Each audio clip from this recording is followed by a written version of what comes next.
안녕하십니까. 11월 4일 월요일 말씀 묵상 함께 시작하겠습니다. 오늘도 주님께서 우리와 함께 하시고 우리를 지켜주셔서 하나님께서 우리를 붙들어 주시는 것을 체험하시고 주님의 도구로 사용되시는 하루 보내실 수 있기를 기도합니다. 오늘 본문은 출애굽기 23장 1절에서부터 9절까지 말씀입니다. 내용 자체는 아마 이해하는데 어려움이 없을 것 같고요. 과연 우리가 어떻게 살아야 되는가에 대한 생각을 하게 하는 그런 본문들입니다. 정의롭고 정직하고 바르게 살아가는 것에 대해서 묵상해 보도록 하겠습니다. 먼저 말씀을 보시고 묵상 이어나가도록 하겠습니다. 너는 거짓된 풍설을 퍼뜨리지 말며 악인과 연합하여 위증하는 증인이 되지 말며 다수를 따라 악을 행하지 말며 송사의 다수를 따라 부당한 증언을 하지 말며 가난한 자의 송사라고 해서 현벽대에 두둔하지 말지니라. 네가 만일 네 원수의 길 잃은 소나 나귀를 보거든 반드시 그 사람에게로 돌릴지며 네가 만일 너를 미워하는 자의 나귀가 짐을 싣고 엎드러짐을 보거든 그것을 버려두지 말고 그것을 도와 그 짐을 부릴지니라. 너는 가난한 자의 송사라고 정의를 굽게 하지 말며 거짓 일을 멀리하며 무죄한 자와 의로운 자를 죽이지 말라. 나는 악인을 의롭다 하지 아니하겠노라. 너는 뇌물을 받지 말라. 뇌물은 밝은 자의 눈을 어둡게 하고 의로운 자의 말을 굽게 하느니라. 너는 이방 나그네를 압제하지 말라. 너희가 해국 땅에서 나그네 되었었은즉 나그네의 사정을 아느니라.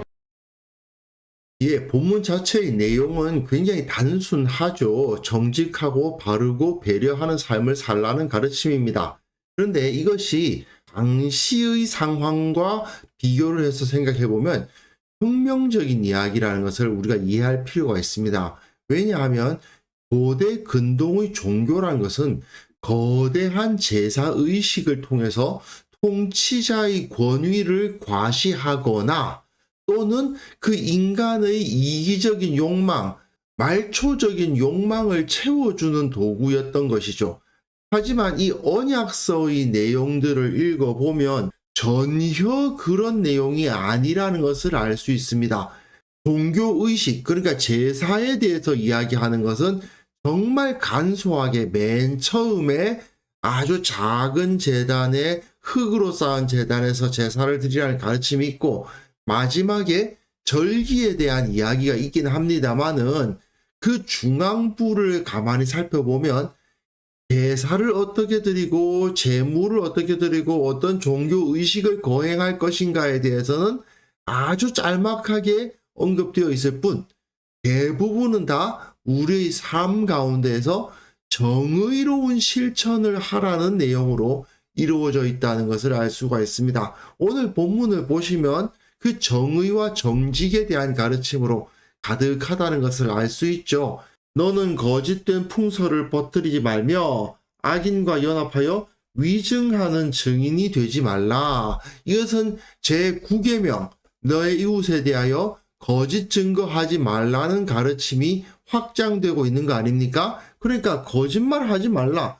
거짓된 풍설이나 위증을 하지 말라는 가르침입니다.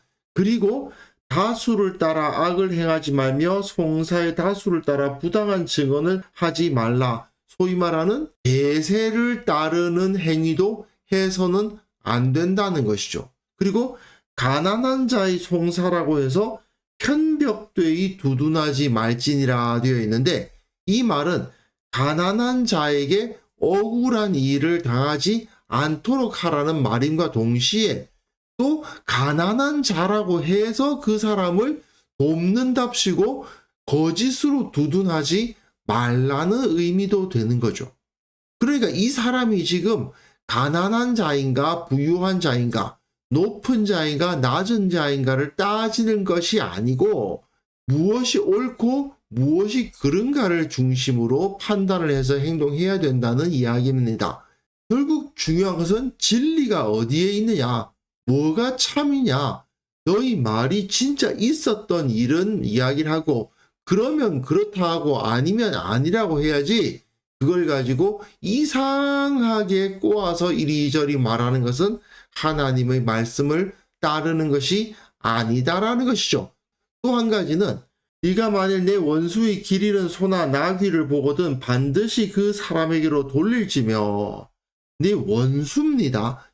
친한 사람이 아니고 네 원수, 갈등 관계에 있는 사람이라 하더라도 그 사람이 소유하고 있는 소나 나귀를 빼앗거나 또는 훔치거나 해서는 안 되고, 그 사람은 잃어버린 것이니까 내가 가져도 그 사람에게 들킬 일이 없다 하더라도 반드시 그 사람에게로 돌려야 한다. 네가 만일 너를 미워하는 자의 나귀가 짐을 싣고 엎드러짐을 보거든 그것을 버려두지 말고 그것을 도와 그 짐을 부릴지니라. 이거 신명기 22장에서도 나타나 있는데요. 여기서는 내 형제라고 되어 있습니다. 소나 양이 길 잃은 것을 보거든 못 본 채 하지 말고 반드시 그것을 끌어다가 형제에게 돌려주어라. 네 형제가 네게서 멀거나 또한 그를 알지 못하거든. 네가 그를 알지 못하거든 이라는 말은 상당히 중요한 말입니다. 아주 친한 사람이 아니라 하더라도 말이죠. 그 짐승을 내 집으로 끌고 와서 내 형제가 찾기까지 내게 두었다가 그에게 돌려줘라. 나귀라도 그리하고 의복이라도 그리하고 형제가 잃어버린 어떤 것이든지 내가 얻거든 다 그리하고 못 본 채 하지 말 것이며, 네 형제의 나귀나 소가 길에 넘어진 것을 보거든 못 본 채 하지 말고 반드시 형제를 도와 그것을 일으켜라. 나귀가 짐이 너무 많이 실려서 무거워서 넘어지는 경우가 있단 말이죠. 그럴 경우에는 같이 일으켜줘서 그 나귀가 걸어갈 수 있도록 해주라는 이야기입니다.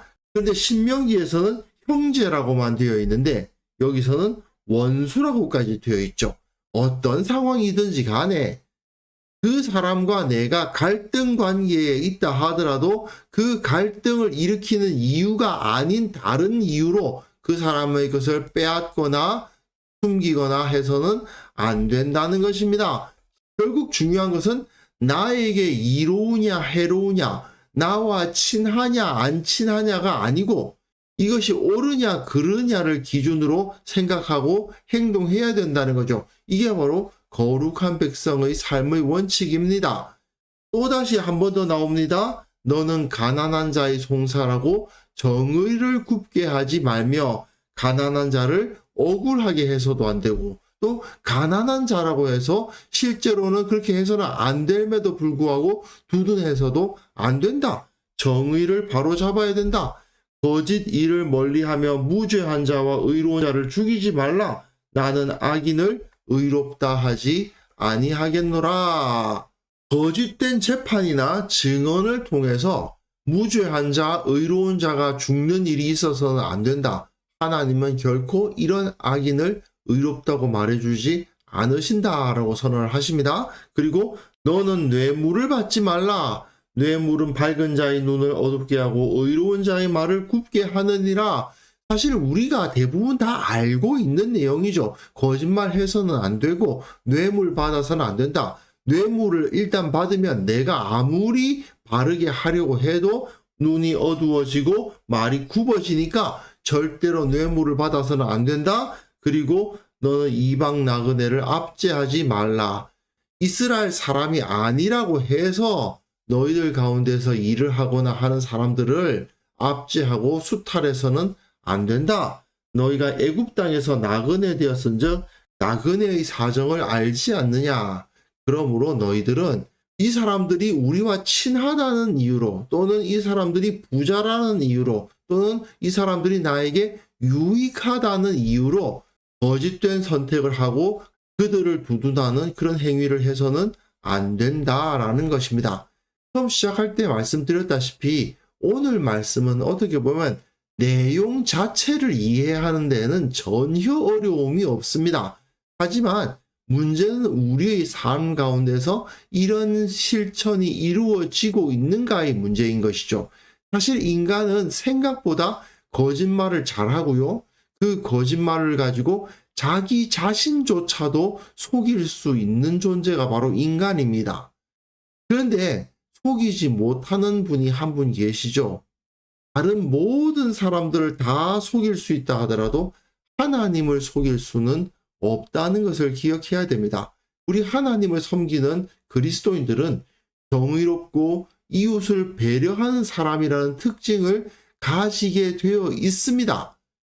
내 삶의 변화는 전혀 없는데 내 삶을 통해서 다른 사람들에게 인격적으로 존경할 만한 모습을 전혀 보이지 못하는데 정직하지 않고 거짓말하고 내 이익만 추구하고 있는데 그 사람이 교회에 나와서 난 하나님을 따르는 사람입니다. 예수님을 믿는 사람입니다. 이렇게 말하면 그것이 오히려 하나님의 나라를 무너뜨리는 행위고 예배를 더럽히는 행위라는 것을 알 필요가 있습니다. 세상에 그리스도인들이 많다는 것은 곧 세상이 많이 정의롭다는 의미가 되어야 합니다. 근데 과연 우리는 그러한 역할을 담당하고 있는가? 이건 좀 깊이 생각해 볼 필요가 있을 것 같습니다. 그래서 이 시간 함께 기도하실 때에는요, 내게 주어진 매 순간을 정직하게, 거룩하게, 바르게 살아가게 하시고 언제나 다른 사람들을 배려할 수 있도록 도와주시고 공평하게 행동하는 자가 되게 하여 주옵소서. 우리 교회 모든 성도들이 그런 삶을 살아가게 하시고 또한 이 땅의 모든 그리스도인들이 그런 삶을 살아감으로 말미암아 세상이 변화되게 하옵소서. 함께 기도하는 시간 갖습니다. 합니다.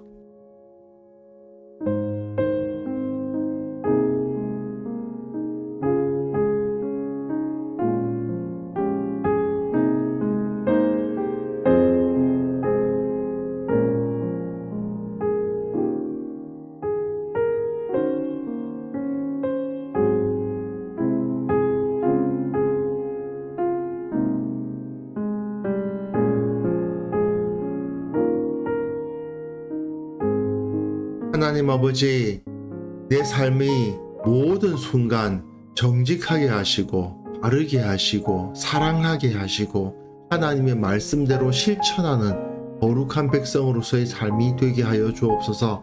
우리 모든 성도들이 어떠한 일에서든지 바르고 정직함으로 말미암아 세상 사람들이 참으로 그리스도인들은 정직한 사람들이다, 바른 사람들이다라고 칭송하는 역사가 일어나게 하여 주옵소서. 아버지 하나님, 참으로 이 세상 가운데 너무나도 거짓이 많고 위법한 자들이 힘을 가지며 비겁한 자들이 지도자가 되는 그러한 세상으로 흘러가고 있습니다. 그리스도인들이 바로 서게 하여 주옵소서. 세상을 변화시키게 하여 주옵소서. 세상을 바로잡는 동력으로서 역할을 온전히 감당하게 하여 주옵소서. 말씀이 이 땅 가운데 바로 서서 참으로 그리스도인들의 숫자가 늘어나면 늘어날수록 이 세상은 정직한 세상, 살만한 세상이 되어간다고 모든 사람들이 인정하는 그런 역사가 일어나게 하여 주옵소서. 아버지, 오늘도 우리가 맡은 이 모든 사명 잘 감당할 수 있기를 원합니다. 그리스도인답게 살아가기를 두려워하지 않도록 도와주시고 정직하고 바른 삶을 통해서 사람들을 감화시키며 내 마음엔 감사와 기쁨이 넘치는 하루를 보내게 하여 주옵소서. 이 모든 것이 주님의 능력이라 고백할 수 있는 우리 모두가 될 수 있기를 원하오니 주여, 오늘도 주님께서 우리와 함께 하여 주옵소서. 예수님의 이름으로 기도합니다. 아멘.